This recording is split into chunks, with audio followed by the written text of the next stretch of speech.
बिस्मिल्लाहिर्रहमानिर्रहीम। अस्सलाम वालेकुम दोस्तों, उम्मीद है कि आप सब खैरियत होंगे। उस्मान क्रिएटिव्स यूट्यूब चैनल में खुशामदीद। दोस्तों, मैंने कहा था आपको कि आईआरएस 2.0 में मैं आप लोगों को salaried income tax return submit करना सिखाऊंगा, क्योंकि आईआरएस 2.0 न्यू इंटरफेस है, लोगों को नहीं समझ लग रही कि वो अपनी इनकम टैक्स रिटर्न किस तरीके से सबमिट करेंगे। सैलरीड इनकम टैक्स रिटर्न आप यहाँ से भी सबमिट कर सकते हैं, लेकिन क्योंकि सैलरीड अगर ऐसे लोग जिनकी इनकम सिर्फ और सिर्फ सैलरी के थ्रू आती है वो यहाँ से अपनी इनकम टैक्स रिटर्न सबमिट ना करें, वो यहाँ पे डिक्लेरेशन पे जाएं। डिक्लेरेशन पे जाने के बाद इधर रिटर्न स्टेटमेंट पे जाएं। रिटर्न स्टेटमेंट पे जाने के बाद यहाँ से आप जो है ना सैलरी रिटर्न फॉर इंडिविजुअल यहाँ से अपनी वो सिलेक्ट करें। जब आप यहाँ सिलेक्ट करेंगे तो यहाँ से वो पूछेगा किस साल की रिटर्न आपने सबमिट करवानी है। इधर लिख दिया साल 2023, इधर इसको सिलेक्ट किया और इधर कंटिन्यू। जब आप कंटिन्यू करेंगे, मैं ये क्यों कर रहा हूँ क्योंकि ये सिंप्लीफाइड रिटर्न है, इसके अंदर बहुत ज़्यादा जो है वो रिटर्न के ऑप्शन जो बिजनेस के हवाले से बहुत ज़्यादा ऑप्शंस आते हैं, वो इसके अंदर जो है ऑप्शंस नहीं है। इसके अंदर सिलेक्टिव ऑप्शंस हैं, आप आसानी से अपनी रिटर्न जो है वो सबमिट करवा सकते हैं। आपने सबसे पहले क्या करना है, मैं आपको थोड़ा सा बता दूं कि आपने सारे ये स्टेप्स आपने अडॉप्ट करने हैं। इसको मैंने ये बताया था कि यहाँ से जा करनी है। आपने सबसे पहले MIS पे जाना है। MIS पे जाने के बाद इंफॉर्मेशन सेंटर पे जाना है। इंफॉर्मेशन सेंटर पे जाने के बाद आपने इधर पेमेंट डिटेल्स पे जाना है। पेमेंट डिटेल्स में जाना है तो यहाँ पे आपने इधर डेट सेलेक्ट करनी है। इधर आपने जुलाई 2022 इधर से ये, और क्योंकि टैक्स ईयर 2023 कर रहे हैं तो टैक्स ईयर के ही हवाले से आपने इधर से डाटा कलेक्ट कर लेना है कि FBR के पास कौन कौन सा टैक्स जमा हुआ मेरा। इधर से सर्च किया, ये जिस तरह जो टैक्स जो है आपका जमा हुआ होगा वो इधर सारी की सारी डिटेल आ गई, और आपने इसको इधर से एक्सेल शीट से आपने इसको डाउनलोड कर लेना है। एक्सेल शीट से जब आप इसको डाउनलोड कर लेंगे, जैसे मैं आपको बताता हूँ करने का, अब ये डाउनलोड हो गई है। इधर आपने इसको खोल लेना है। खोलने के बाद आपने सबसे पहले यहाँ पे टैक्स ईयर देखना है कि कोई और टैक्स ईयर का तो इसके अंदर टैक्स नहीं शो हो रहा। अगर कोई और टैक्स ईयर का आ रहा है तो उसको आपने डिलीट कर देना है। इस पर क्लिक करके हम इसको डिलीट कर देते हैं। अब सिर्फ और सिर्फ टैक्स ईयर 2023 है। इधर से आपने इसको सॉर्ट कर लेना है। ये अब इधर तो सिर्फ आ रही हैं, दो ही चीज़ें आ रही हैं, तो आप जब इस तरह डाउनलोड करेंगे हो सकता है कि 4-5 मुख्तलिफ किस्म का हो। आपने इधर से सॉर्ट कर लेना है, Z to A कर लेना है या A to Z कर लेना है। जब आप इस तरीके से करेंगे तो सारी की सारी एक तरफ हो जाएंगी, और यहाँ से आपने जाके इधर से इसको करना है सिलेक्ट इन दोनों चीज़ों को, और यहाँ पे आपने यहाँ पे जाना है। यहाँ पे जाने के बाद कन्वर्ट टू नंबर, क्योंकि फार्मूला लगा हुआ है इसलिए जब आप कन्वर्ट टू नंबर करेंगे तो फिर आप इसको आप कैलकुलेट आसानी से कर सकते हैं। आप गवर्नमेंट जो मुलाजमीन है, गवर्नमेंट मुलाजमीन की हो सकता है कि यहाँ पे किसी किस्म का डाटा शो ना हो, क्योंकि गवर्नमेंट ये जो प्राइवेट ऑर्गेनाइजेशंस होती हैं, प्राइवेट ऑर्गेनाइजेशन उस एम्प्लॉय के एक एम्प्लॉय के अगेंस्ट जो टैक्स जमा हो रहा होता है वो हर किसी की अलग-अलग एंट्री करते हैं। गवर्नमेंट मुलाजमीन अपनी जो टैक्स कैलकुलेशन ये इस तरीके से परेशान ना हो कि यार गवर्नमेंट ने तो मेरे किसी किस्म का टैक्स जमा नहीं करवाया हुआ। वो गवर्नमेंट मुलाजमीन के जो अकाउंट वाले हैं वो सारे का सारा जो टैक्स होता है वो एक ही पेमेंट बना के वो गवर्नमेंट के खजाने में जमा करवा देते हैं। आपने अपनी जो टैक्स की कैलकुलेशन करनी है अपनी सैलरी स्लिप से करनी है। गवर्नमेंट मुलाजमीन ने आपने यहाँ पे परेशानी होना देख के कि यार मेरा तो टैक्स ही कोई जमा नहीं हुआ। ठीक है, तो इसको मैं कर देता हूँ मिनिमाइज, इधर से ख़त्म कर देता हूँ। यहाँ पे आपका जितना भी पूरे साल के अंदर किसी भी तरह से आपका जो टैक्स जमा हुआ होगा वो आपका इधर जो है वो आ रहा होगा। गवर्नमेंट मुलाजमिन का ऑलरेडी मैं बता चुका हूँ। अच्छा, अब क्योंकि मैंने पहले खोला था तो इधर से मैं दोबारा करूंगा, तो अक्सर लोग मेरे से क्वेश्चन पूछ रहे होते थे कि उस्मान भाई ये एरर आ जाता है। आप जिस तरीके से अब मैं इसको दोबारा करूंगा तो वो कहेगा, उसको खोलने नहीं देगा। इस तरह ही देखें 2023, इसको इधर किया कंटिन्यू, उसने कहना है कि ऑलरेडी इनिशिएट हुआ है। इधर लोग ये वाला भी पूछ रहे थे तो मैंने ये आपको करके बताया कि ये इस तरीके से एरर आएगा क्योंकि पहले मैंने खोल लिया था उसको। आपने क्या करना है, यहाँ पे आपने ड्राफ्ट में जाना है। ड्राफ्ट में जाके देखें कि यहाँ पे अब शो हो रहा है। यहाँ पे आपने इसको यहाँ से, यहाँ तो पहले डिलीट करेंगे, या फिर अगर इसी को ही आप करना चाहते हैं तो एडिट करेंगे, फिर आपकी ये रिटर्न सबमिट होना शुरू होगी। ये मैंने आप लोगों को सबसे पहले इसके हवाले से बता दिया कि आपने अपना रिटर्न सबमिट करने से पहले आपने कौन सा डाटा सबसे पहले देखना है। अब आपने क्या करना है, ये सारी, अब हो सकता है इधर भी आप लोगों के क्वेश्चन होंगे कि उस्मान भाई हमने डाउनलोड किया है, वहाँ पे हमारी जो अमाउंट है और जो हमें हमारे एम्प्लॉयर ने जो सर्टिफिकेट इशू किया है उसमें थोड़ा सा फ़र्क है। अब कौन सी अमाउंट लिखनी है, आपने वो वाली अमाउंट लिखनी है जो आपके एम्प्लॉयर ने सर्टिफिकेट इशू किया है। इसके अंदर और उसके अंदर हो सकता है थोड़ा बहुत डिफरेंस हो, तो आपने वही वाली अमाउंट लिखनी है जिसका सर्टिफिकेट आपके एम्प्लॉयर ने इशू किया है। अब इधर जो है आपने कोशिश किया करें कि सबसे पहले आप जो है इस तरीके से जो जो एंट्रियाँ करनी हैं आप इस तरीके से एक्सेल शीट के अंदर लिख लें, जैसे मैंने ये लिख ली है। इनकी ग्रॉस सैलरी है जी 15,70,899 रुपये, और इनकम उन टैक्स कटा हुआ है उनकी सैलरी के ऊपर 61,364 रुपये। बैंक से प्रॉफिट इनको मिला है 20 रुपये पूरे साल के अंदर, और उसके ऊपर टैक्स कटा है 3 रुपये। और बैंक बैलेंस इनके जो हैं, एक का बैंक बैलेंस है उनका 1,43,000 और एक अकाउंट का बैंक बैलेंस है उनका 1,360 रुपये। अब हम किस तरीके से अपनी ये एंट्री करेंगे, इसके अंदर इनकी जो है वो, अब किस तरीके से हमने इसके अंदर एंट्री करनी है वो मैं आपको अपने इस रिटर्न के अंदर दिखाऊंगा। सबसे पहले आपने ये खोल लिया, इधर से सबसे पहले ये आपकी जो इनकम है आपने इधर से कॉपी करनी है। कॉपी करने के बाद यहाँ पे आना है पे वेजेस और other remuneration including arrears of salary, ये है 101,009 कोड। आपने यहाँ पे जाके इसको पेस्ट कर देना है। जब आप यहाँ पे पेस्ट करेंगे तो आपने साथ ही इसके कैलकुलेट का बटन साथ साथ आपने दबाते जाना है ताकि जो है वो कैलकुलेशन भी साथ साथ होती रहे। और ये जो टैक्स आपका ये आपने इधर जाना है टैक्स चार्जेबल के ऊपर। टैक्स चार्जेबल के ऊपर जाके इधर आपने, अगर कोई किसी किस्म की आपकी एंट्री पहले आ रही है आपने उसको पहले डिलीट करना है, क्योंकि हो सकता है कि आपके पिछले साल का डाटा आ रहा हो।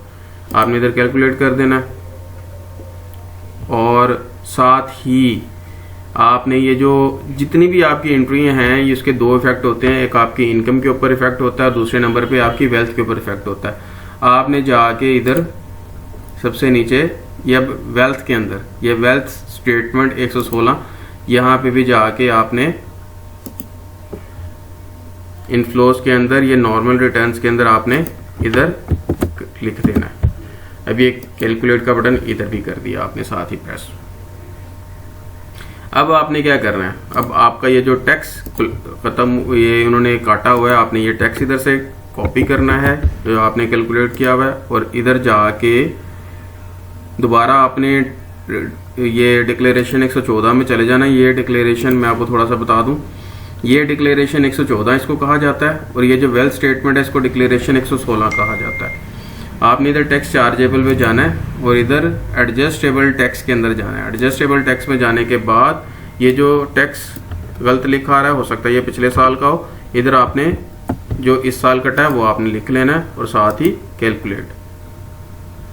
जब आप इधर कैलकुलेट का बटन दबाएंगे तो साथ ही आप अपनी कंप्यूटेशन पे जाके भी चेक कर लें कि भाई इसके इतना ही टैक्स कटना था। देखें इसका बल्कि 2 रुपया ज़्यादा ही उन्होंने टैक्स काटा हुआ है, तो वो ये इधर रिफंडेबल टैक्स के अंदर, रिफंडेबल इनकम टैक्स के अंदर आ रहा है। अब ये आपकी सैलरी की एंट्री हो गई।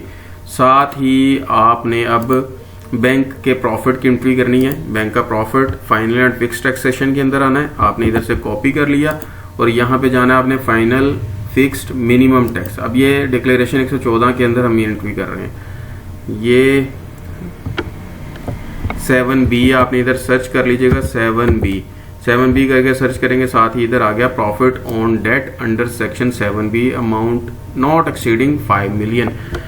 5 मिलियन से ज़्यादा अगर आपका बैंक का प्रॉफिट होता है बैंक से, आपने बैंक अकाउंट से अगर आपने 5 मिलियन से ज़्यादा एक साल के अंदर प्रॉफिट लिया है, तो फिर आपका वो फाइनल एंड फिक्स टैक्स के अंदर आप नहीं उसको ट्रीट करेंगे, उसको आप नॉर्मल टैक्स के अंदर ट्रीट करेंगे।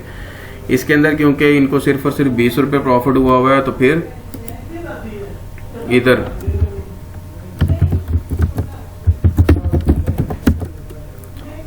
सबमिट, इधर 20 रुपये प्रॉफिट है, इधर 20 रुपये प्रॉफिट लिख दिया, और साथ ही ये जो टैक्स कटा हुआ है साथ ही आपने ये टैक्स भी लिख दिया। अब कैलकुलेट आपने साथ साथ करते जाना है। अब ये कैलकुलेट किया, अब ये देखें 20 रुपया प्रॉफिट था, 3 रुपये इसका टैक्स कटना चाहिए था, 3 रुपया ही टैक्स कटा हुआ है। अगर इसके अंदर कोई होगा, इधर आपको साथ साथ बताता भी जाएगा। हो सकता है कि एक बंदे ने जब पहले टैक्स दिया तो वो नॉन फाइलर था, तब टैक्स ज़्यादा कटा हो, तो वो ये टैक्स चार्जेबल भी साथ साथ वो बताता जाएगा। इधर कंप्यूटेशन के ऊपर आ गया, साथ साथ आपने कंप्यूटेशन पे भी चेक करते जाना है। और अब हम बात करेंगे वेल्थ स्टेटमेंट की। वेल्थ स्टेटमेंट ये डिक्लेरेशन 116 भी जिसको कहते हैं। आपने इसके अंदर एसेट्स के अंदर देखें, इधर अगर प्रॉपर्टी के अंदर कोई चेंज वगैरह आया हुआ है तो आपने अपनी एडिशन डिलीशन वगैरह यहाँ से करनी है। और आपके अकाउंट्स वगैरह कोई आपको जो भी आपके अकाउंट की डिटेल है, बैंक अकाउंट्स की डिटेल है, वो वहाँ यहाँ पे आप लिखेंगे। अगर कोई अकाउंट नया ऐड हुआ है तो आप ये प्लस का बटन दबा के आप उसको ऐड करेंगे। और अगर कोई अकाउंट आपका क्लोज हुआ है तो आप इसी तरीके से ये जिस तरह ये डस्टबिन की तरह एक निशान बना रहा है तो उसके आगे भी डस्टबिन का निशान बना रहा होगा, तो आप इस पर क्लिक करके उसको डिलीट करेंगे। और अगर आपके ऐसे अकाउंट जो पिछले साल भी थे और इस साल भी हैं, जस्ट आप उनके बैलेंसेस चेंज करेंगे। अब यहाँ पे जो है वो बैंक अकाउंट्स जो हैं वो ये ऐड करता हूँ मैं। यहाँ पे अकाउंट लिख दिया और इधर सबमिट करने के बाद आपने इधर जो है वो इसका बैलेंस लिख दिया और साथ ही ये दूसरा अकाउंट ऐड कर दिया। दूसरा अकाउंट आपने यहाँ से आपने यहाँ पे क्लिक किया, ये अकाउंट नंबर लिखा और ये अकाउंट यहाँ पे इसका आपने बैलेंस लिख दिया, जो अपडेटेड 30 जून का बैलेंस आपने लिखना है। और इधर साथ ही कैलकुलेट, यहाँ पे आपने अपने एक्सपेंसेस, पर्सनल एक्सपेंसेस लिखने हैं। कोई बिजनेस के एक्सपेंसेस वगैरह नहीं आपने लिखने हैं, जो आपके पर्सनल एक्सपेंसेस हैं, जो भी आपकी ज़ात के हवाले से एक्सपेंसेस हैं। जैसे अगर कोई आप अपने घर रेंट वाले घर पे रहते हैं तो पूरे साल का जो रेंट दे रहे हैं आप यहाँ पे लिखेंगे। आपने जो टैक्स अदा किया किसी भी सूरत के अंदर, इनकम टैक्स की सूरत के अंदर, या आपने कोई भी दूसरे टैक्स, प्रॉपर्टी टैक्स हो गया, या कोई भी ऐसी चीज़ आपने अदा की है, वो आपने इधर लिख देना है। अब इधर जो है इन्होंने क्योंकि कोई और टैक्स नहीं दिया हुआ, इधर यही वाला टैक्स दिया हुआ है इन्होंने 61,364 प्लस 3 रुपये, ये आपके बन गए 61,367। इधर हम लिख देते हैं 61,367, ठीक है। ये कैलकुलेट का बटन साथ साथ करते रहे। अगर आपने कोई गाड़ी रखी हुई है तो उसकी आपने मेंटेनेंस वगैरह आप करवाते हैं, जारी बात है कि कोई मोबिल ऑयल वगैरह चेंज करवाते हैं, तो आप इधर लिख लें जो भी उस गाड़ी की मेंटेनेंस वगैरह आपने पूरे साल के अंदर कितने पैसे लगे हैं। इधर ट्रैवलिंग के ऊपर आपने कोई उसके ऊपर ट्रैवलिंग की है, पेट्रोल शेट्रोल जो डलवाया है पूरे साल के अंदर, आपका जो खर्चा है वो आपने इधर लिख देना है। इलेक्ट्रिसिटी, जो आपको पूरे साल के घर का इलेक्ट्रिसिटी बिल आया वो आपने यहाँ पे कैलकुलेट करके लिख देना है। और जो है वाटर, और अगर आपने कोई वाटर का बिल भी आता है कई शहरों के अंदर, आपने जो भी वाटर का बिल पे किया आपने पूरे साल का यहाँ लिख देना है। गैस का बिल आया है आपका पूरे साल का, वो आपने यहाँ पे लिख देना है। टेलीफोन, आपने जो अपने मोबाइल का जितना आपने लोड किया है, आपने जितना उसको पूरे साल के अंदर आपने कितना अपने मोबाइल के ऊपर इस्तेमाल किया है, अखराजात आपने जो किए हैं मोबाइल के ऊपर, वो आपने यहाँ पे लिख देने हैं। इसके अलावा आपने अगर कोई अपने पर्सनल एसेट्स हैं उनकी आपने कोई इंश्योरेंस वगैरह करवाई है, जैसे कोई गाड़ी है, गाड़ी की इंश्योरेंस वगैरह करवा ली आपने, तो यहाँ पे आप लिखें। और मेडिकल के हवाले से कोई आपका ख़र्चा वगैरह है तो वो आप यहाँ लिख देंगे। पूरे साल का जो आपका ख़र्चा होगा, एजुकेशन के हवाले से कोई आपका ख़र्चा है तो आप यहाँ लिख देंगे। आपके बच्चे स्कूल जा रहे हैं, उनकी अगर 2000 रुपये या 3000 रुपये उनके स्कूल की महाना फ़ीस है, तो आप अगर 3000 रुपये है तो 12 महीनों के उसके बन गए 36,000 रुपये। आप यहाँ पे एजुकेशन फ़ीस उसकी लिख देंगे।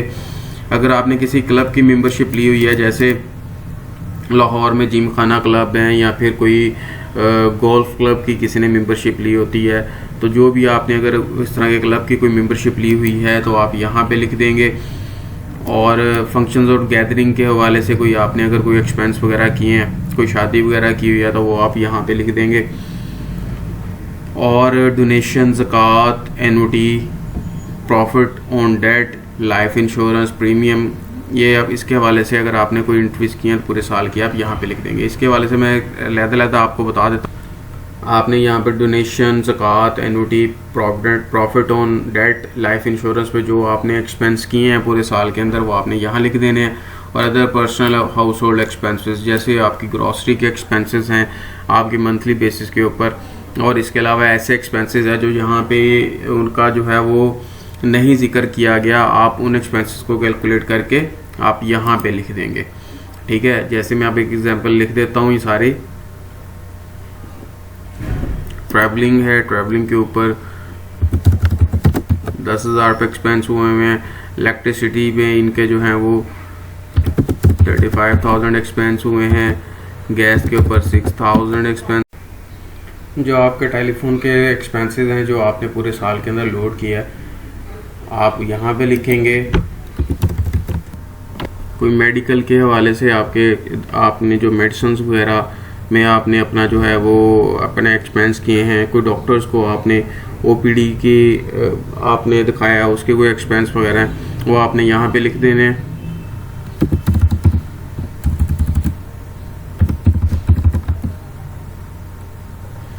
एजुकेशन, बच्चों की जो साल की पूरी फीस है वो आपने यहाँ लिख देना है। या आप अगर खुद भी इवन आप पढ़ते हैं अभी तो आप यहाँ पे लिख सकते हैं।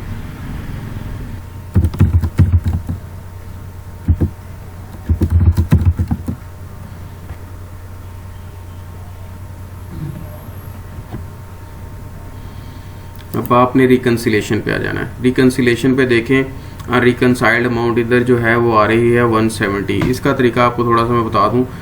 आपने ये जब तक ये ज़ीरो नहीं होगी तब तक आप इसको सबमिट नहीं करवा सकते। कोई आपने अपने सारे एसेट्स को आपने चेक कर लेना एक दफ़ा, इसके अंदर कोई कमी बेशी तो नहीं है। और जो कमी बेशी हो अगर आप उनको कर लीजिएगा। बाकी अपने इस कैश को आपने अपना ज़ीरो करना है। ज़ीरो करने के बाद आपने इसको कैलकुलेट करना है। कैलकुलेट करने के बाद आपकी जो बाकी पैसे हैं ये वाले, या आप इसको कैश में डाल दीजिएगा कि आपके पास ये पैसे इन शेप ऑफ कैश पड़े हुए हैं।